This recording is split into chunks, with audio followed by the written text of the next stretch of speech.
Welcome everyone to round 5 of the Iracing.com V8 Supercar official online series, presented by Extreme Sim Gear, Direct Clutch Services, Track Racer, and V8 Supercar Fan Group.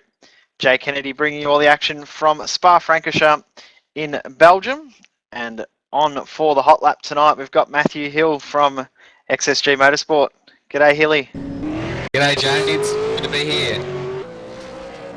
I don't think we're quite ready for you to start your lap yet, but Right. Interesting track here at Spa, a little bit different to what we're used to. That's right. I don't think there's a lot of likers for this track, but I'm definitely one of the lovers. I do really enjoy driving this track. A little bit different, explain the difference from last season, a different pit entry as well, so we're not using the traditional Grand Prix Formula 1 style pits. We're actually using the endurance pits, so it's actually the full pit lane for the Formula 1s and the production car pits. So it's around about a 500 metre pit lane. So it's a nice slow pit stop. It feels like it takes forever in the race as well. It does take a long time to commit to the pits. And the actual hairpin through La Source in the pits is really, really tight, so you almost have to brake down under the 60 k's to get into the pit lane properly. Just about to start a lap for us. We'll let you talk us through a lap of the world famous Spa-Francorchamps. That's right, I'll try my best not to bin it, but here we go. So this is a La Source hairpin. Great, you need to really straight line the exit. Get the power down as smooth as you can. Next at a corner is Rouge, probably the scariest and most daunting corners in the racing, but I find the best way to attack it is to close my eyes and hold my breath and hope for the best. Onto the long 6-gear straight, clicking 6 under the bridge, and preparing for the next set of corners. Drop down the third, you can sort of back the car in, nice, try and keep it as straight as possible. Really feel the accelerator and listen to the engine. Pick fourth briefly, down to third, change down to second if you overshoot it a little bit, but that's not too bad. Mental on exit, hold third, understeer, then lots of oversteer. Up to 5th gear, back down to 4th, try and get as close as you can without touching the ripple strip. Up to 5th, just eliminate some glide. Back down to 4th. Now these corners are very incremental for getting your time nice and low. Keep it in tight, gentle on the power. There's a bit of a rise there, so wait till you get over the top. 3rd gear all through here. 4th gear to try not to slide the car out too much at all. Get yourself a really nice drive. Click 6 just before the bridge. Hold it flat through this corner. Down to 5th. Get in nice and close without touching, otherwise you'll end up with a nice juicy off track. Brake hard and straight as possible. Down to 2nd gear. Gentle with the accelerator coming out of here. I seem to struggle in there through the race, so hope no one's watching. Then back down to 2nd gear for a late turn in to get as straight as you possibly can. And if this is in the 25s, I'll be happy. And that's a lap of Spa. Not a bad job, mate, not a bad job. 25.5, well done. Yeah, thanks. I was probably under more pressure not to bin it than anything else. That's the main thing about doing these hot laps, you've got to make sure you don't crash. The pressure's on. Now, one thing that was briefly talked about during the week is a change of livery for you. You've a bit superstitious, you've gone away from the green and gone back to the red livery. What's happening there? What's the go there? Well, I'm not so superstitious, but apparently I am actually. After Watkins, I didn't seem to have much luck, so the guys, Corey offered me to get back into the track racer car, and I was pretty quick to take that opportunity. I've never seen anyone change the colour on their car as quick as when you were asked if you wanted to get rid of the green car. So it does look good. It is a nice looking car. Thanks. I have heard in the past that green is bad luck in motorsport, but and I never really believed it until I had a run where I just couldn't finish a race. So and since changing to the track racer car, I think I've gone all right so far at Spa. So hopefully, you can get a nice top 10 in the main race. I've got Stephen Sandman Clarke joining us tonight. G'day, Sandman. Good to have you along. G'day, Jay, Matty. Nice little insight there for Spa, mate. How are you finding it so far? I think I was saying before that there's a lot of haters for this track, mate, but I am a lover. This is really a driver's track. Really suits my style, nice and fast and flowing. Probably why I don't like it. If it's a driver's track, that must be why I hate it so much. Sorry, I'm Sam. still a long way off the pace. You look pretty pacey, mate. The car looks pretty good, and yeah, you can see that you enjoy it because your on-track performance has been pretty good the last couple of nights.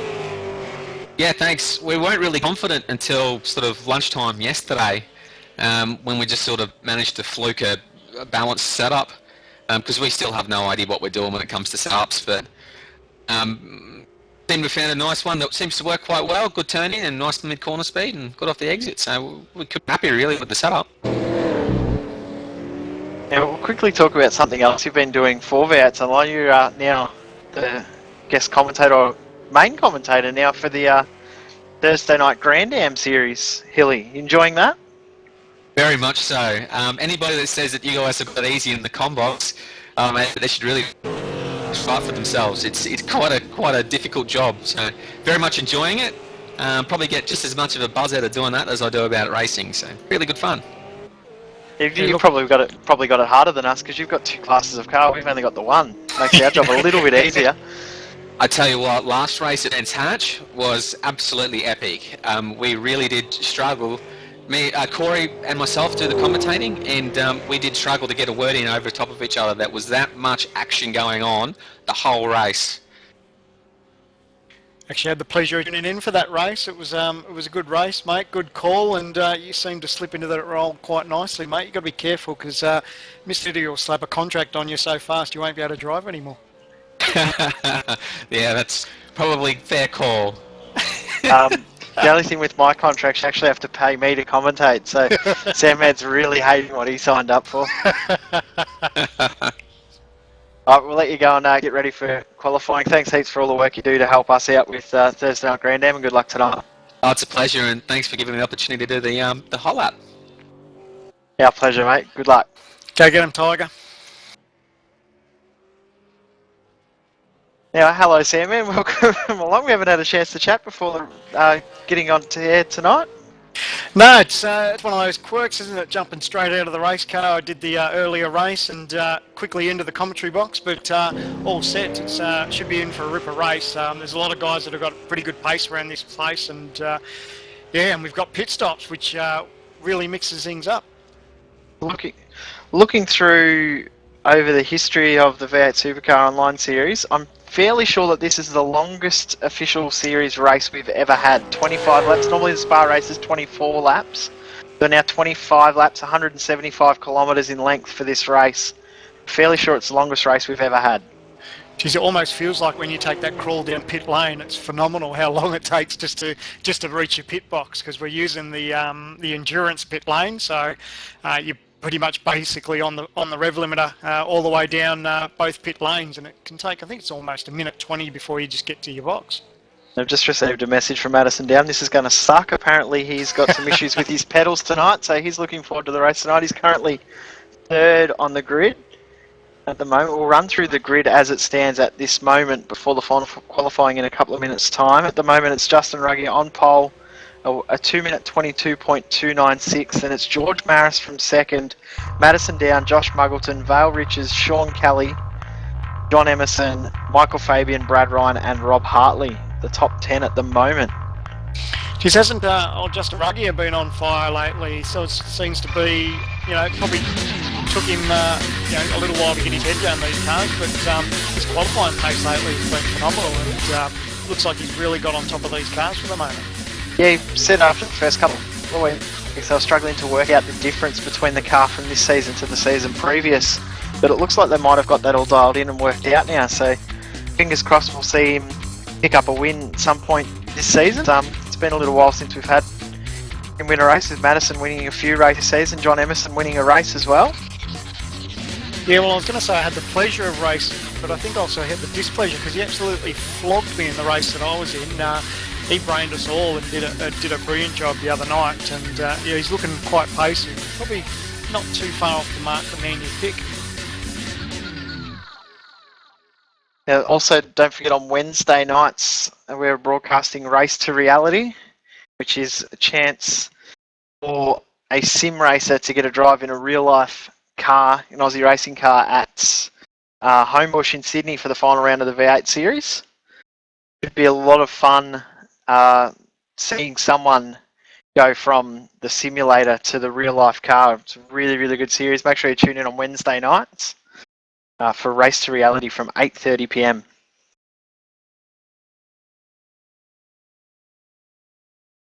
Waiting for pictures to come through. Not far away. Could be a very, very close final qualifying session, this one, Sam, man. Yeah, it's going to be interesting how it all unfolds.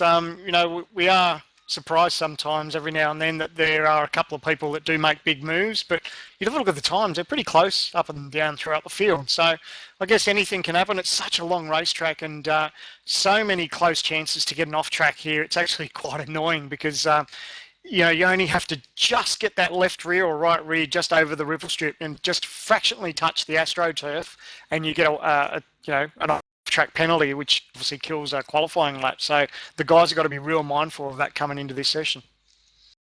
Yeah, also this season around, we're starting from the different start line. So rather than starting where the Formula One start before La Source, we're starting between La Source and Eau Rouge.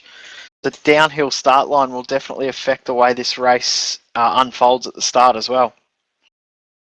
Lots of differences we've got here this season, not just 24 laps we had in the past. We've got 25 laps with the different pit and the different start line. Yeah, the one thing that I was going to watch out for is a bit of give and take coming into Eau Rouge, because everyone's off the start-finish line and everyone's pretty keen to get the race on with, but there needs to be a little bit of give and take, which I don't know if I've seen a lot of at the start of these races, but fingers crossed everyone sort of uses their head and gets through quite cleanly. It hasn't been too bad watching the last couple of races, but probably coming into Turn 5 at Lacombe's, where probably been a lot more action than what there has through Eau Rouge. A lot of guys know that they have to give room in Eau Rouge and are giving a little bit more, not enough, but the next corners where a lot of incidents have been happening. Interesting, just looking at the names of who is out in the session.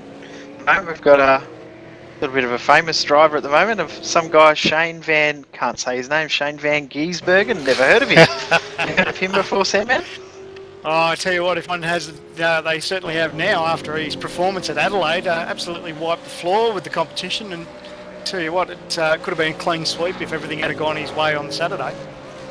Yeah, big congratulations to Shane on a great effort over the weekend at Clipsal. 2 poles and a race win. I don't think you could have, if you had asked him before the weekend what he would have liked, I'm pretty sure he would have said top 5 or competitive finishes, not poles and wins. So congratulations to Shane. It'd be great to see him out on track with us in the online series tonight. It looks like he'll be having a bit of a whirl in a race. And also, while we're handing out the old congratulations, big congratulations to a good friend of ours, Scott McLaughlin, who had his first steer in the main game. Pretty impressive weekend, to tell you the truth, to finish inside the top 10 both races. You couldn't ask for a better start. No doubt he'd be over the moon. Yeah, I'm pretty sure he'll be a pretty excited man at the moment. He obviously, I don't think he'll be racing tonight. Might not be home yet. I think he might be still celebrating. if a lot of them, probably most of the boys, will have their feet in ice. Some of the blisters that we saw after the weekend's racing was pretty impressive. That was actually the most surprising thing. Wow, we've got guys going 3 wide coming onto the back stretch. The guys quite aggressive with Muggo right up behind Van Gisbergen. This is qualifying, not a race, by the way, guys. So, can 100% guarantee you this is qualifying, and this is actually an outlap. Yeah, go figure. The boys aren't mucking about, though. You talk about outlaps. We've only got a 20-minute session, and it's over 2 minutes just at speed here. So the guys have got their work cut out for them. It's a long time to go around here just on an outlap, so you can't afford to go too slow. Obviously, as expected, Van Gisbergen hasn't posted a lap at this stage.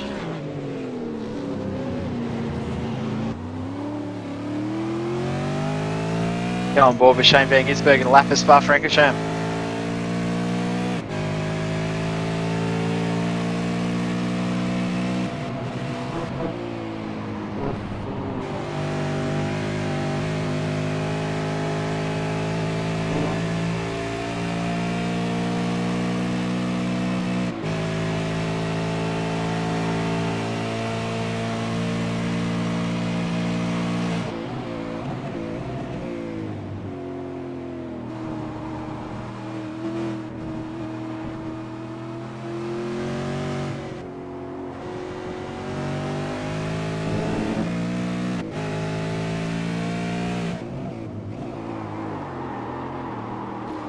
That's a bit of a drift there from Van Gisbergen there.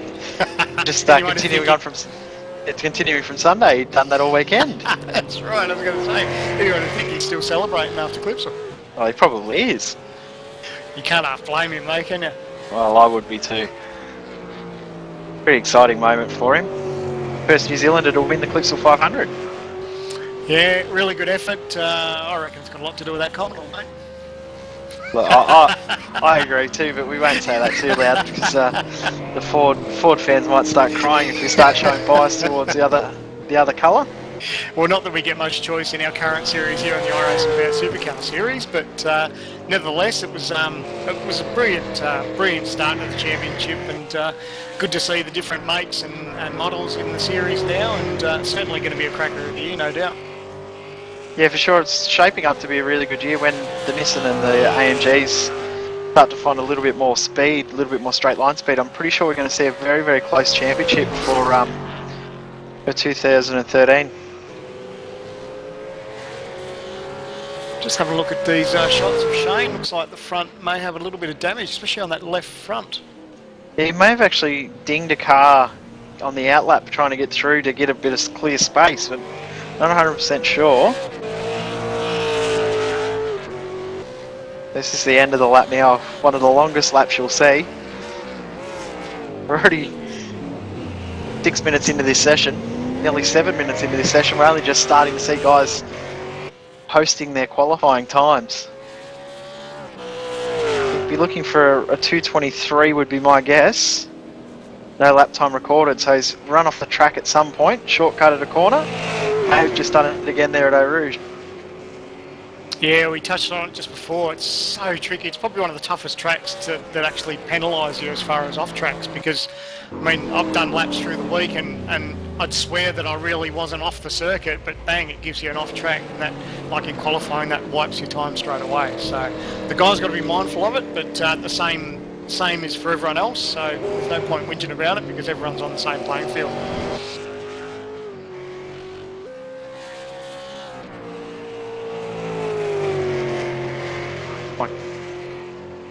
Let's see if we can go to Madison down. I believe he's on a flying lap at the moment.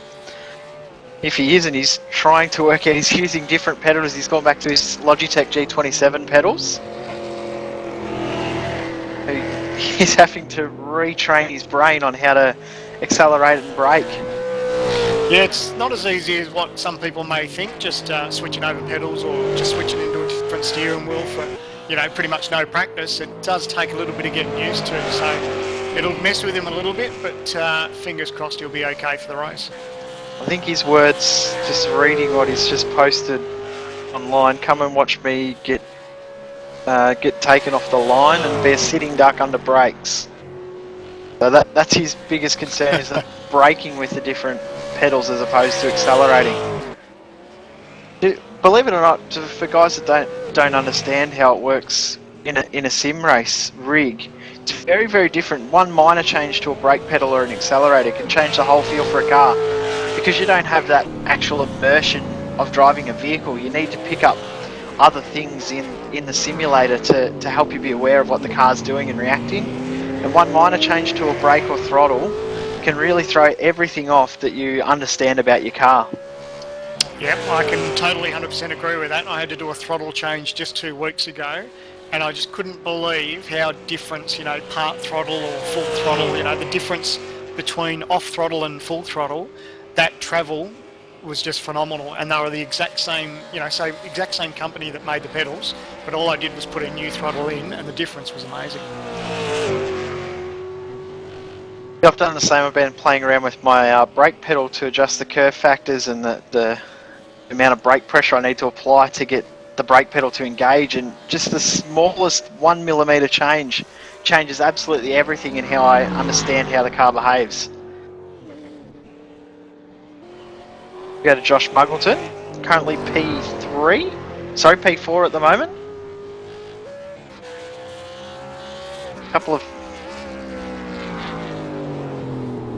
Couple of notable absentees tonight. It'd be Rensbrook and Richard Hamstead not racing tonight. Rens has actually been lucky enough to spend the weekend at Barcelona watching the Formula 1 testing, Sandman. Oh, the poor baby. He's had to stick it out at the Formula 1 and had to miss the Iracing. He's had to miss out on racing the V8s at his favourite track at Spa to be at Barcelona. So, poor puppy. Hello, Rens, when you watch this later on. Yeah, half your luck, Tiger. Good on you. Well, no doubt we'll get an insider report next week. Fingers crossed he's got plenty of pics he can share with us too. I'm sure he will. Apparently he spent all weekend hiding out at the back of the pits hoping they didn't see him, so hopefully we get some really good pics. Muggo aborts his lap, he just ran a little bit wide there.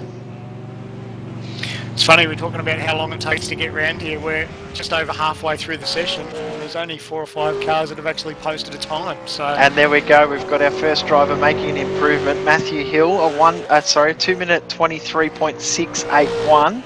That jumps him up, he's gained half a second, he'll move from P12 to P9. That's handy, a couple of more spots off the start line, heading into Eau Rouge. Yeah, he'd be over the moon with that. He's said he's had that time in him all week, and he did it earlier in the week, but he got an off-track right at the final corner and ended that lap time, so I'm sure he'll be very, very happy right now. Oh, you're not wrong. I feel his pain too. I did the same thing in qualifying. I was 4/10 up and got an off-track, and yeah, the frustration goes through the roof. Go back to Shane Van Gisbergen. It looks like he's just circulating, trying to get a little bit of a feel for the race car. And there she goes. There's the curse. Director's curse. Only just gets out of the way of Marty Atkins coming through on his flying lap.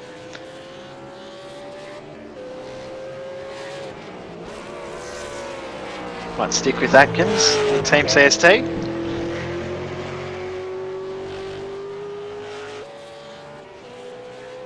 Still one of the drivers yet to post a time in this session, but not all's lost for these guys. Mostly everyone has pretty much put down a time for the week, so everyone's got a guaranteed starting spot. It's just nice whether you can jump up the grid a couple more spots, because it does help, especially around here. Yeah, it's better starting in 20th and 25th for sure. Oh yeah. Although in some places here actually might be better to start 25th. You just go a bit slower and watch everyone crash in front of you. Don't laugh, it'll happen. I've just put the curse out there now, it's happening. Beauty, I'll Seb, prepare for all the hate mail to come through. The hate mail and the bills will be coming our way. 13 minutes into this session now. We've got 6 drivers who have actually posted a lap. Looks like Madison Down's doing race laps to try and get a feel for the car. He's doing 24s. That's ended Marty's lap. So frustrating because it takes so long. You're just shy of sort of 2.5 minutes around here on a real good lap. So you go to all that work of going an out lap and getting on a hot lap, and you bugger it up just towards the end. It's real frustrating. Got a Thursday night Grand Am co-commentator with Matthew Hill, Corey Henger.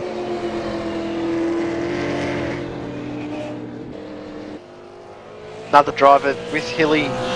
They were in the same qualifying session where Hilly thought he had a brilliant lap but got an off track, and Corey did a very, very similar lap time, but his didn't count either.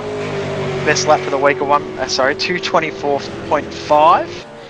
It says he's got about a 224.1 or a 223.9 in him. See if he can improve. Currently sitting in P20.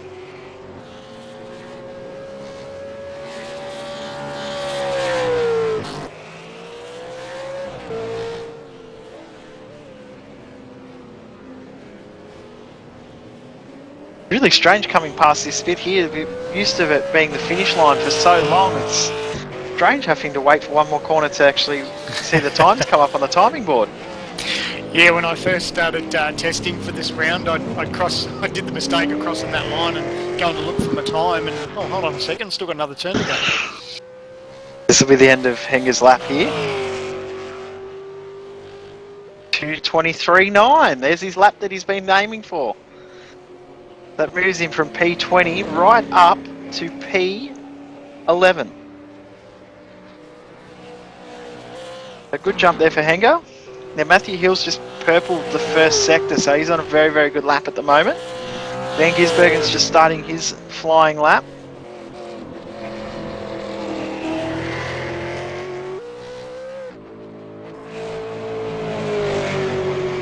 I'll keep our eye on a few guys through the field. Van Gisbergen's still yet to post a time, but sure he'll try and put one qualifying lap in by the end of it.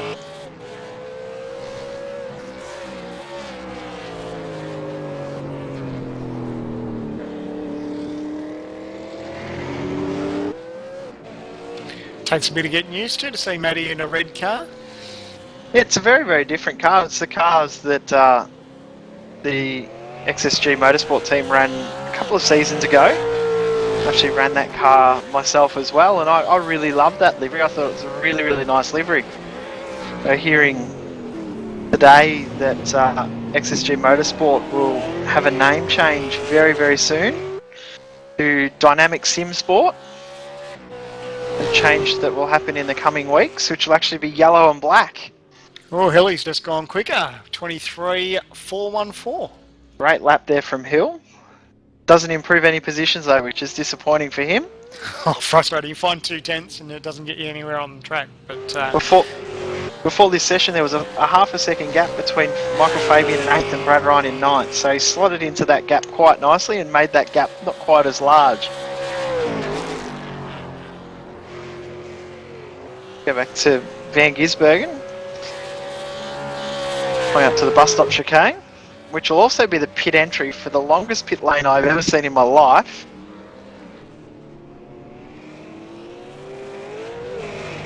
It does hit and you almost want to have a little sleep because you're on the rev limiter, on the pit lane limiter, and it takes forever to get around there. You just almost want to have a little kip.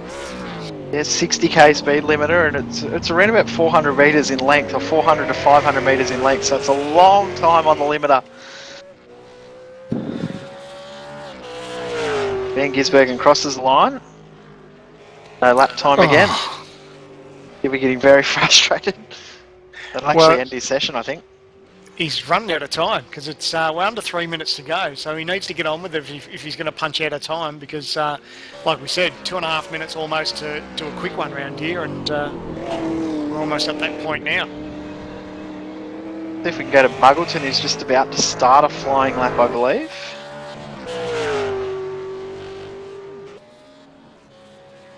As we said, Muggleton currently P4. Guys look like they're taking a little bit more grass and curb through Eau Rouge this season than what they have in the past. Yeah, I can't speak from past seasons as a driver, but I know this season it sort of surprised me a little bit how much you can actually get away with through the middle of Eau Rouge. It's just the exit that really bites you. If you just run that little bit wide on the over the curb and towards the AstroTurf and all the rest of it, that's where it really stings you.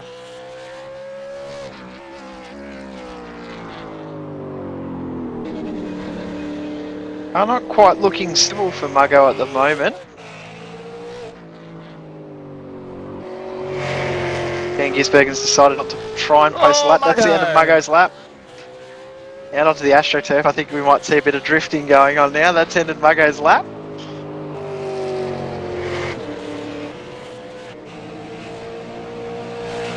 Over to Sean Kelly. Currently sitting 6th on the timing sheet. The 2:23.061 as his best lap time for the week. He'll cross the start-finish line with about 30 seconds to go on the clock, so his lap time will count. It'll be one of the last flying laps.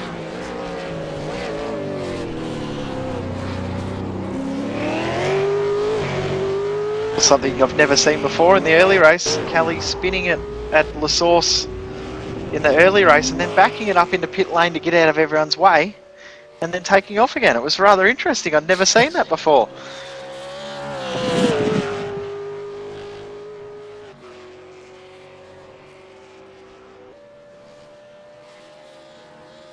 So it looks like Kelly down and possibly Osborne. Yeah, Osborne will cross the line to get one more lap in as well.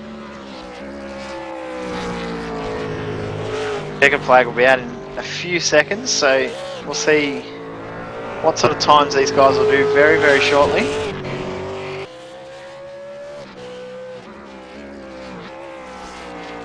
Definitely shaping up for a very, very close and interesting race. 25 laps with that pit strategy as well. I know a lot of guys have been talking about short filling at the pit stop and saving fuel on track to try and get a jump in the pit stops. Yeah, I've actually seen some of that firsthand because I pitted with a group of cars and they took off before me. I'm like, hold on a second, I've got barely enough fuel to make the end. What are these guys up to? So yeah, that's what some of them actually are doing, and it is paying off. I guess if you're good at saving fuel, it does sort of pay off come pit stop time. I'm guessing it's probably a strategy that we've never really considered until we've got such a long race with such a long pit lane. That extra second that you can save in the pit stop is going to be very, very crucial here. Yeah, well, I think the time when I pitted, the guys in front of me were only sort of 1 or 2 seconds, or they were probably two seconds on track. And then by the time we'd come out on track, after the stops, that gap was probably 6 or 7 seconds. So, yeah, it's a decent gain if you can do it right. Laps look pretty good from Kelly right until there. He's run a bit wide, and that'll end his lap. Yep, that's the end of his lap. Too much curve on the inside, threw him wide. And that will end his lap for the V8 Supercar fan group Falcon. We go back to Osborne in the Bits Falcon. Oh, that'll be close. That was borderline there. It's actually session best, personal session best, that middle sector, and just ruined it, and around you go. That'll end it. If he didn't ruin it before, he's ruined it there. Madison will be the last driver to cross the finish line. Does a 2:23.8. So that'll be just him trying to make sure he's comfortable with the new pedals that he'll be using. Tell you what, I'd be happy with those times if I had to swap pedals over. I'd be happy with those times, full stop. I wouldn't care what pedals I used. So we had 14 drivers attack the session. Only 10 drivers posted a lap time. A couple of drivers did improve their times. Matthew Hill, the main driver, to improve, as well as Corey Henger. I'll wait for official confirmation of the times to come through in just a moment.